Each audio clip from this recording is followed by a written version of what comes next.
ગરુડેશ્વર તાલુકાના ગોરા ગામની આદિવાસી જમીન પર બોજો હોવા છતાં પણ ગેરકાયદેસર કબજો કરી ગેરકાયદેસર સરકાર દ્વારા કરોડોના પ્રોજેક્ટ કરવામાં આવી રહ્યા હોવાનો આક્ષેપ આપ નેતા નિરંજન વસાવાએ કર્યો છે।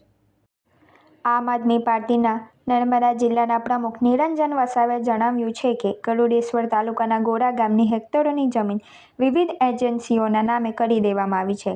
આજે કોઈ પણ વ્યક્તિને જમીન લેવી હોય તો જ્યાં સુધી એક પણ રૂપિયાનો બોજો હોય ત્યાં સુધી એ જમીન કોઈ પણ ખાતેદાર વેચી શકે નહીં અને સામેવાળો ખાતેદાર તેને લઈ શકે નહીં। તેમ છતાં પણ અહીંયા હાલમાં જે પણ ખાતેદારોના નામ છે તમામના નામે બોજા હેઠળ નિયંત્રણો છે। તેમ છતાં પણ ભારતીય જનતા પાર્ટીની સરકાર અને આ સરકારમાં બેઠેલા અધિકારીઓ અને નેતાઓ ભેગા થઈ ટ્રસ્ટ બનાવીને અહીંયા કરોડો રૂપિયાના પ્રોજેક્ટ બનાવવામાં આવી રહ્યા છે। અહીંયા અલગ અલગ જાતના પ્રોજેક્ટ બનાવેલા દેખાય છે। તમામ નકશા અને સર્વે નંબર સાથે તે જોઈ શકાય છે। આ આદિવાસી લોકોની જમીન છે અને તેમને તેમની જમીનનું 1 રૂપિયાનું વળતર હજુ સુધી આપ્યું નથી કે તેમને કોઈ પણ જાતનો ન્યાય નથી અપાવ્યો। નર્મદા જિલ્લાના પ્રમુખ નિરંજન વસાવાએ વધુમાં કહ્યું હતું કે બળતરાની જે મંડળી છે તેના જીતા નાથાનો બોજો અહીંયા ચાલે છે। 99 નંબરના જે સર્વે નંબર છે એમાં પણ 20,000 રૂપિયાનો બોજો બોલે છે। આ સ્થાનિક લોકો જે ગેરકાયદેસર બાંધકામ થઈ રહ્યું છે તેના મુદ્દે રજૂઆત કરે છે। તેમની ઉપર ખોટા કેસો કરી દેવામાં આવે છે, ખોટી FIR કરી દેવામાં આવે છે। અમારી પાસે તમામ જાતના કાગળિયાઓ પ્રૂફ તરીકે છે।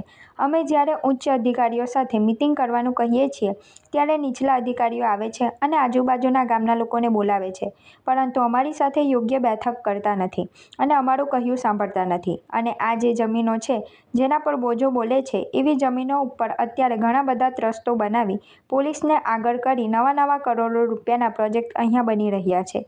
જે પણ પ્રાંત અધિકારી, તલાટી, મામલતદાર હોય આવા તમામ અધિકારીઓ પણ કાયદેસરની કાર્યવાહી કરવામાં આવે એવી અમારી માંગ છે। બોજો કમી કર્યા વગર કોઈ પણ જમીન કેવી રીતે ટ્રસ્ટના નામે થઈ જાય કે અન્ય એજન્સીના નામે થઈ જાય છે।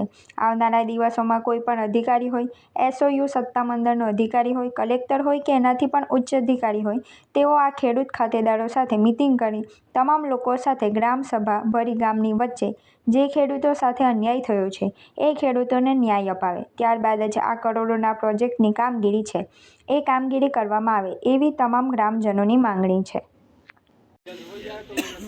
નર્મદા જિલ્લાના ગરડેશ્વર તાલુકાના ગોરા ગામ ખાતે ખૂબ મોટા પ્રમાણમાં હેક્ટરોની જમીન અહીંયા ગાડી ઘણા બધા ટ્રસ્ટના નામે, અલગ અલગ એજન્સીઓના નામે અહીંયા ગાડી કરી દેવામાં આવેલી છે। અહીંયા ગાડી અમારી આજુબાજુમાં તમે જોઈ રહ્યા છો, અહીંયા અલગ અલગ જાતના પ્રોજેક્ટો બનાવેલા છે। આ જે સર્વે નંબરો છે અને તમામ નકશા સાથે છે, આ તમામ સર્વે નંબરો એ 99 હોય, 101 સર્વે નંબર હોય, જેવા વિવિધ પ્રકારના જે સર્વે નંબરો જે નવા છે એ સર્વે નંબરોમાં અત્યારે પણ અહીંયા ગાડી ખાતેદારો, અહીંયા ગાડી આ છગનભાઈ રામાભાઈ જેઓનો અહીંયા ગાડી બોજો બોલે છે મંડળીમાં, ભાણદરાની મંડળીમાં। તો એવી જે જમીનો છે એ તમામ જમીનો અહીંયા તમે અમારી આ જોઈ શકો છો। આ જીતા નાથાનો અહીંયા ગાડી આ મંડળીનો ભાણદરાની જે મંડળી છે એ મંડળીનો બોજો બોલે છે।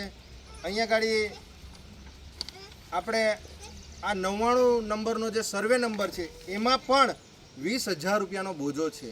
આજે કોઈ પણ જમીન લેવી હોય, એ તમારે લેવી હોય, અમારે લેવી હોય કે દેશના વડાપ્રધાને લેવી હોય કે મુખ્યમંત્રીએ પણ જમીન લેવી હોય તો પણ આજે સંવિધાનમાં અને તમામમાં આજે એ સ્પષ્ટ ઉલ્લેખ છે કે જ્યાં સુધી 1 રૂપિયાનો પણ બોજો હોય એ જમીન કોઈ પણ ખાતેદાર એ વેચી નહીં શકે અને સામેવાળો ખાતેદાર એ જમીન લઈ નહીં શકે।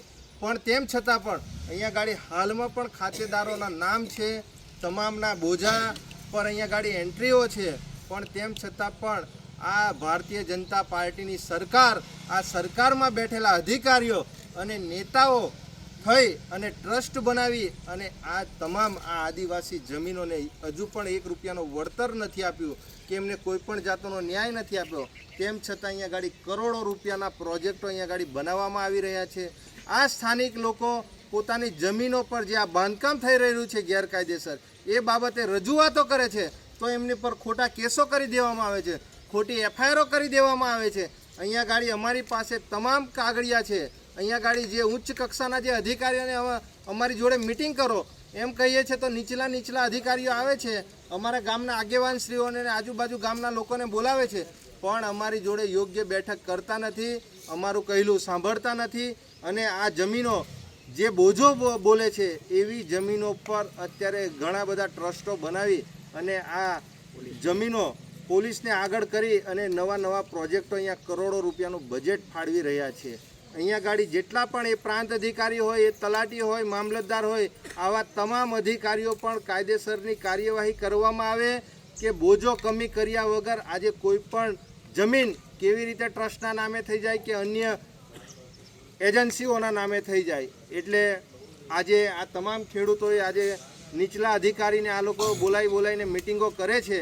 આવનારા દિવસોમાં કોઈ પણ અધિકારી હોય, એ એસઓયુ સત્તામંડળનો અધિકારી હોય, કલેક્ટર સાહેબ હોય કે એમનાથી પણ ઉચ્ચ અધિકારીઓ હોય, જેણે પણ આ ખેડૂતો ખાતેદારો જોડે મિટિંગ કરવી હોય તો તમામ લોકોએ ગ્રામસભા ભરી અને એ ગામની વચ્ચે જે આવા ખેડૂતો જોડે જે અન્યાય થયો છે એમને યોગ્ય ન્યાય અપાવવા જે તે જિલ્લાના અધિકારીશ્રીઓ, એસઓયુ સત્તામંડળ અને નિગમ દ્વારા એમને યોગ્ય ન્યાય આપવામાં આવે. ત્યારબાદ જ જે આ કામગીરી, જે કરોડો રૂપિયાના પ્રોજેક્ટો ચાલી રહ્યા છે એ કામગીરી કરવામાં આવે એવી તમામ ગ્રામજનોની અને તમામ આગેવાનશ્રીઓની અમારી લાગણી અને માગણી છે.